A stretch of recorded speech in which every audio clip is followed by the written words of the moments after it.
They are perhaps one of any navy's most renowned assets. As amphibious troops, we bridge that gap from the sea to the land. They are mobile, amphibious and highly trained. It is a fighting force that is able to land in places where other conventional warfare cannot be handled. They are known under various pseudonyms: Devil Dogs, Bootnecks, Black Devils, Fujos and many more. É importante confiar uns nos outros. Só a confiança nos traz o sucesso para a missão. They are deployable by sea and by air and able to operate on different terrains under all weather conditions. We worden van de woestijn tot in de bergen kunnen wij ingezet worden en overal waar mensen zijn kunnen zich conflicten ontwikkelen. They are the Marines.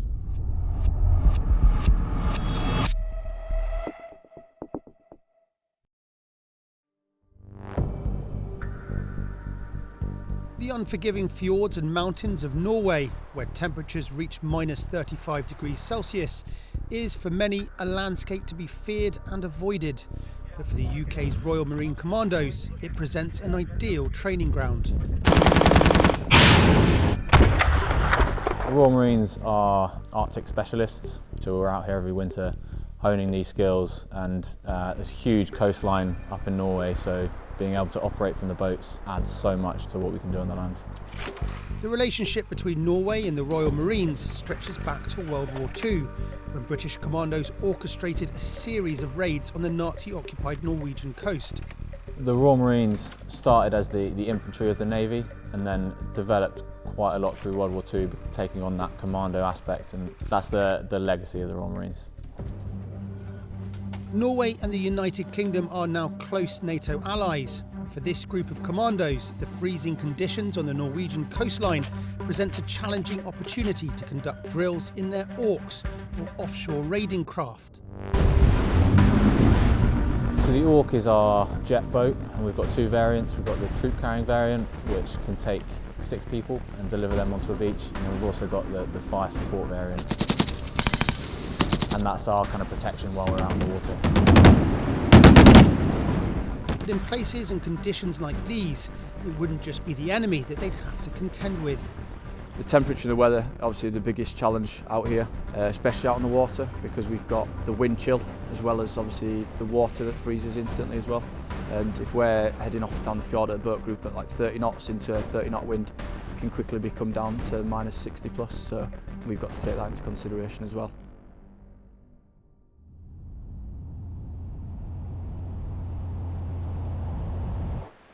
Some 1,700 kilometres away from the icy conditions in the Norwegian Arctic, the rugged cliffs and intricate bays of the Scottish coast present a different challenge altogether.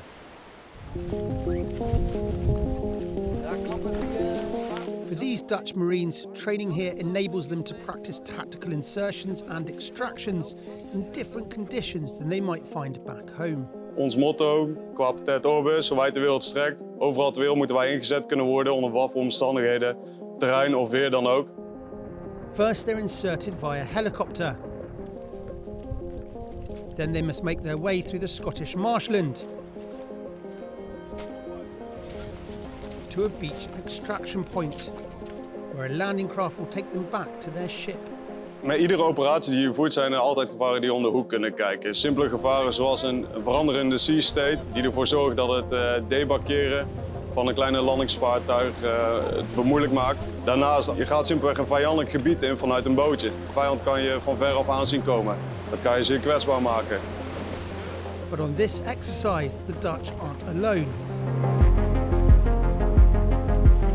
In a separate amphibious insertion, they're working alongside Marines from Germany. Wij zullen zelf als kleine korps binnen Nederland niet tot alle mogelijkheden kunnen beschikken wanneer wij willen oefenen. Maar op het moment dat wij kunnen samenwerken met de Amerikanen, met de Duitsers die meer of andere voertuigen dan wij gebruiken, kunnen wij alleen maar eigenlijk onze bereikheid in de wereld vergroten. Dus ik denk dat dat zeker wel een belangrijk aspect is om samen te werken in de NAVO. Training exercises like this one allow Marines from different NATO nations to work together, learning each other's techniques and practices. And this kind of cooperation can be found all over the alliance. NATO allies often host one another to maximise training potential. Here in Lithuania, the winding rivers and their dense tree lines present an opportunity for these Portuguese Marines to practice river-based amphibious landings.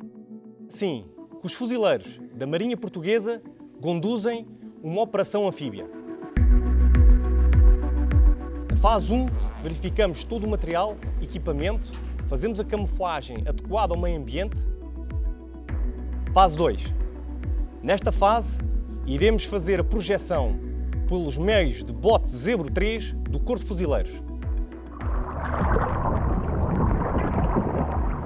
Fase 3. Os elementos do reconhecimento irão ser projetados por meios de subsuperfície, garantindo assim a sua aproximação até à praia de desembarque. Fase 4. Nesta fase, é crucial que os elementos consigam garantir a segurança da praia, por forma a poder mandar avançar os elementos do grupo de assalto.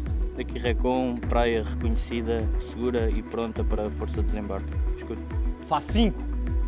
O grupo de assalto prepara-se e nos botes Zebro 3 irá efetuar um desembarque anfíbio. Fase 6. Nesta fase, todos os elementos movimentam-se para o objetivo por forma a garantir um deslocamento até a área do objetivo. Um raid anfíbio requer surpresa até o último momento. Por isso, este tipo de ação é curto, cirúrgico e conciso.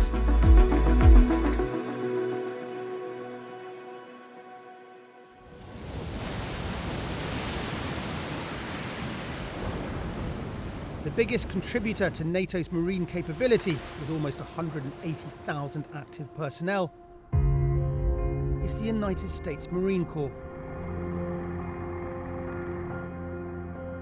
The Allied Marine community, we share a common heritage and history as soldiers of the sea.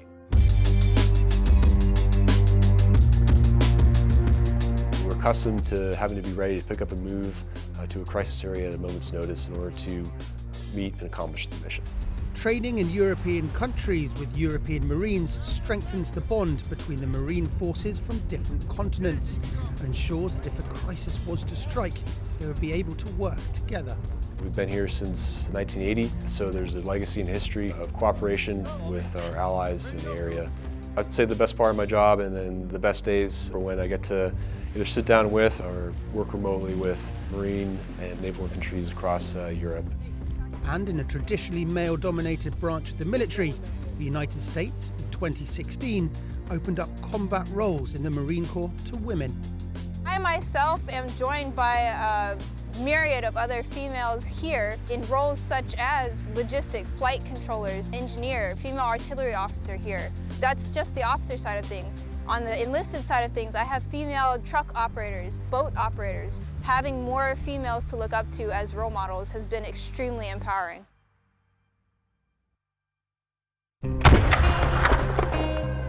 It takes a special type of person to become a Marine. What makes the Royal Marine special is the guys that are in it, the making things happen, the intelligent Marine who can think for himself and apply himself in a tough environment like this. A spirit of togetherness and camaraderie.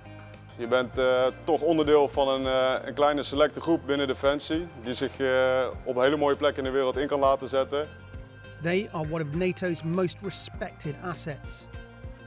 Fuzileiro requer espírito de sacrifício, requer dedicação e determinação. Ready to respond to any crisis, any time. I am part of something that's bigger than myself, and I take pride in the fact that I'm doing something that so few other individuals choose to do. Our protection is their defining purpose. They are the Marines of NATO.